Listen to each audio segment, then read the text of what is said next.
বিন বাজানো দেখেছো তো, এই সাপের খেলার সময় বিন বাজায়, সেরকম আমরা একটা বিন বানাবো। এর জন্য একটা পুরনো ফিল্মের ক্যান লাগবে, একটা পুরনো পেন বা কালার পেনের রিফিল লাগবে, খোলটা লাগবে। এই পেনের খোলের মধ্যে দুটো ফুটো করতে হবে, ঠিক যেমন বাঁশিতে ফুটো থাকে সেরকম ফুটো আমরা দুটো বানালাম।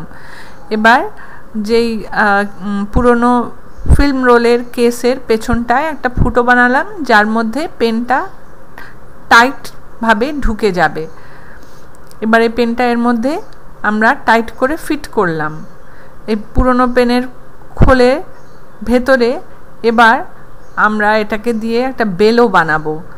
বেলোর জন্য কি লাগবে, একটা ফুটো প্রথমে এক সাইডে করলাম, সেখানে পেনের রিফিলটা লাগিয়ে দিলাম, ছোট্ট কাটা পেনের রিফিল সেখানে ফিক্স করলাম।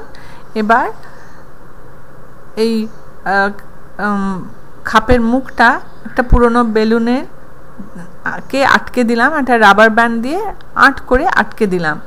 এবার যে পেনটা আছে, পেনের খোলটা আস্তে আস্তে আমরা ঠেলে বেলুনের গায়ে অবধি নিয়ে এলাম, ওখানে আটকে গেল। এবার আমি যদি এদিকে ফু দিই, এটা একটা বিনের মতো বাজবে।